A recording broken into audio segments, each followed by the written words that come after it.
శివుడు ఆ సంబంధంలో ఫోన్ చేసి మనం మాట్లాడకుండా అంటాడు. మరి అక్క బాగా చెప్తారు గారు ఏది వాళ్ళు ఏనా అన్న ఆ పెళ్లి విషయం గురించి అయితే పక్కన పెట్టి కానీ నీకు ఒక విషయం చెప్పాలి. నేను అది చెప్తే మీరు ఏమంటారేమో అని భయం అవుతుంది. భయమా?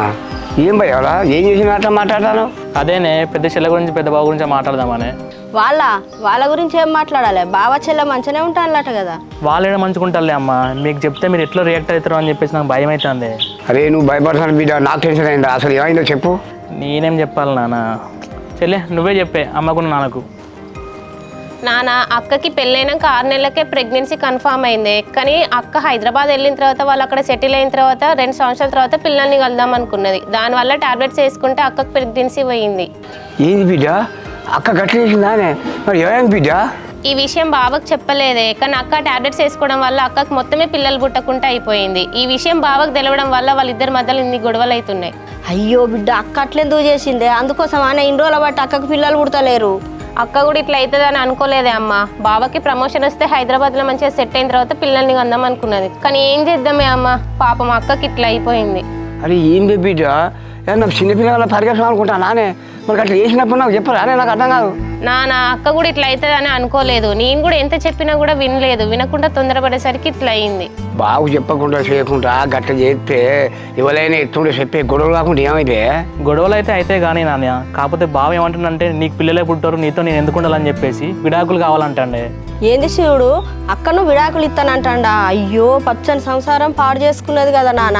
అదేనే అమ్మ, వాళ్ళు కలిసి ఉంటారని అనుకున్నా నేను. కాకపోతే వాళ్ళకి మళ్ళీ గొడవలు అయితేనే అట్నే మళ్ళీ బావ విడాకులు కావాలంటాడు. ఇప్పుడు తప్పు మనకాడ పెట్టుకొని ఎవరిలాంటి ఏమవుతుంది? ఇప్పుడు నలుగురితో పోతే మన పరువే పోతుంది. ఇప్పుడు అదే నాన్న ఈ విషయం మీకు చెప్పొద్దని అనుకున్నా. చెల్లెను బావ కలిసి ఉంటారు అనుకున్నా. కాకపోతే ఇది విడాకుల దాకా వస్తుంది, అందుకే మీకు చెప్పాల్సి వస్తుంది. అదే శివుడు ఏదవరా మరి? తప్పంతా మన చెల్లె దగ్గర పెట్టుకొని బావనే ఏమంటావు చెప్పు. వాళ్ళని డిసైడ్ అయ్యి ఇద్దరు సంతోషంగా నిర్ణయం తీసుకోవాలి తప్ప మనం ఏం చేస్తాంరా? సరే నాన్న, అయింది ఏదో అయిపోయింది. ఇప్పుడు మనకు కావాల్సింది అక్క బావ ఇద్దరు కలిసిమెలిసి ఉండడమే. మనం అందరం కలిసి వాళ్ళ ఇంటికి వెళ్ళి బావకు నచ్చేయిపోద్దాం. సరే బిడ్డ, అక్కతో ఒకసారి ఫోన్ చేసి మాట్లాడు. మనం అందరం పోయి వాళ్ళ ఇంటికి పోయి బావతో మాట్లాడదాం. సరే నాన్న బావకి ఎంతో చెప్పు చూసినామే, ఆయన ఇంట్లేడు. మన బావాల ఫ్రెండ్ ఉన్నాడు సంతోష్, ఆయన కూడా చెప్పిండే, ఆయన కూడా ఇంట్లేడు. మరి ఇప్పుడు ఏం చేద్దాం రా? ఇప్పుడు వాళ్ళ ఫ్రెండు సంతోష్ ఉన్నాడు, నా ఫ్రెండు బాబు ఉన్నాడు. వాళ్ళే ముందర పెట్టి మరి ఏం చేద్దాం ఏం కథ అని విచారిస్తాం. అదేనా నాన్న, నేను కూడా అదే అనుకుంటానా. బాబా నన్ను సంతోషం అమ్మని అందరం కోసం ఒకసారి మాట్లాడుకున్న తర్వాత అప్పుడు బావాలంటే పోదు. సరే బిడ్డ, నేను బాబు కూడా ఫోన్ చేసి మాట్లాడతా. నువ్వు కూడా సంతోష్ ఫోన్ చేసి మాట్లాడు, రమ్మని చెప్పు. సరే నాన్న. అరే సంతోష్, ఏ నిజం అయితే వాళ్ళ ఇంట్లో తెలియద్దు అనుకున్నాను. ఇప్పుడు నా వల్ల మళ్ళీ అదే నిజం వాళ్ళ ఇంట్లో తెలుస్తుందిరా. ఇప్పుడు వాళ్ళందరూ దాన్ని ఎంత బ్యాడ్గా అనుకుంటారో ఏమో కదరా. రే ఏం చెప్తావురా మరి? ఇక నువ్వేనా కావాలని చెప్తాను చెప్పు. నీకు ఈ హెల్త్ ప్రాబ్లం లేకుండా మీ ఇద్దరు ఎంత మంచి హ్యాపీగా ఉండు. అరే నేను అందుకే ఏం చెప్పినరా, ఈ విషయం ఎవరితో చెప్పకరా అంటే నువ్వే తొందరపడి ఇప్పుడు ఆ శివకి చెప్పినావా? ఆ శివకి ఈ మ్యాటర్ తెలియకపోతేనే తాగబోతాం లేక ఇట్లనే మిగిలిపోవు. మంచిగా నాకు వాళ్ళ అన్న డైవర్స్ ఇచ్చు, ఇప్పుడు దాని లైఫ్ అన్నా హ్యాపీగా అయిపోవు. అనవసరంగా నువ్వు ఇప్పుడు దానికి తొందరపడి విషయం చెప్పినట్టు అయింది. రే నీకు ఈ హెల్త్ ప్రాబ్లం వస్తే నాకేమైనా తెలుసారా? శివేమో డైవర్స్ అంటాను. ఇక నేను ఎట్లయినా మీ ఇద్దరు కలిసి ఉండాలని వాళ్ళకి నిజం చెప్పిన. రే నిజం చెప్పాలన్నారా, నేను తాగుడు మొత్తానికే బంద్ చేసినరా. ఏదైనా జాబ్ చూసుకుంటా, దాన్ని మంచిగా చూసుకుందాం అని చెప్పేసి అనుకున్నారా. సరే అది తెలుసో తెలియకో ఏదో తప్పు చేసింది, అది చేసిన తప్పుకు నేను 3 సంవత్సరాలకి వెళ్ళి తాక్కుంటూనే ఉన్నా. దాన్ని ఏ రోజు సంతోషంగా చూసుకోలేరా. సో ఇప్పుడు చేయడం మారి దాన్ని మంచిగా చూసుకుందాం.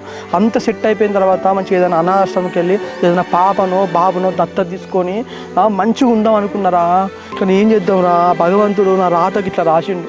రే సర్లేరా, ఇక శివ వాళ్ళ ఇంట్లో ఎట్లా అట్లా మేనేజ్ చేస్తారు. కానీ ఇంట్లో అమ్మకు తెలుసా ఈ విషయం? అరే సంతోషు, నా విషయం అమ్మకు తెలియదు, దాని విషయం కూడా అమ్మకు తెలియదురా. దానికి మాత్రం ఎట్టి పరిస్థితులలో నిజం తెలియదురా. ఎందుకంటే మా అమ్మ అది కూడలైనా సరే దాన్ని బిడ్డ కంటే మంచిగా చూసుకుంటుందిరా. ఇట్లా విషయం తెలిస్తే మళ్ళీ మా అమ్మ దృష్టిలో అది చాలా బ్యాడ్ అయిపోతుందిరా. ఇక నా విషయం అంటావా, నేను మాకు డైవర్స్ అయిపోయిన తర్వాత నిమ్మలంగా మా అమ్మకి చెప్పుకుంటా ఏదో ఒకటి. కానీ ఈ విషయం అయితే అస్సలు అమ్మకు తెలియదురా. రే మళ్ళీ ఒకసారి ఆలోచించరా, ఇప్పుడు ఎందుకురా డైవర్స్? ఉన్నన్ని రోజులైనా మంచిగా కలిసి ఉండొచ్చు కదరా. అరే ఒక్కసారి నువ్వే ఆలోచించరా. నిజం తెలిస్తే ఫస్ట్ అది తట్టుకుంటుందారా, అమ్మ తట్టుకుంటుందారా? సరే దీని పక్కన పెట్టరా. ఇప్పుడు నేను తాగబోతాం లెక్క మిగిలిపోయి డైవర్స్ తీసుకొని నేను చనిపోతే ఆ తర్వాత తాగి చనిపోయానని చెప్పేసి జనాలు అనుకుంటారు. దాన్ని కూడా ఎవరైనా రేపు చేసుకోవాలనుకున్నా కూడా ఏం ఆలోచించకుండా పెళ్లి చేసుకుంటారు. దాని లైఫ్ అయినా బాగుపడుతుందిరా. ఇప్పుడు నాతోటే ఉంటే ఎట్లా రా చెప్పు? నీ ఇట్లనే చచ్చిపోయింది అనుకో రేపటి రోజున దాన్ని ఎవరైనా చేసుకుంటారా లోకం ఎట్లా చూస్తా చెప్పురా నువ్వే. ఛే, నీకెందుకు రా దేవుడు ఇట్లా చేసిండు.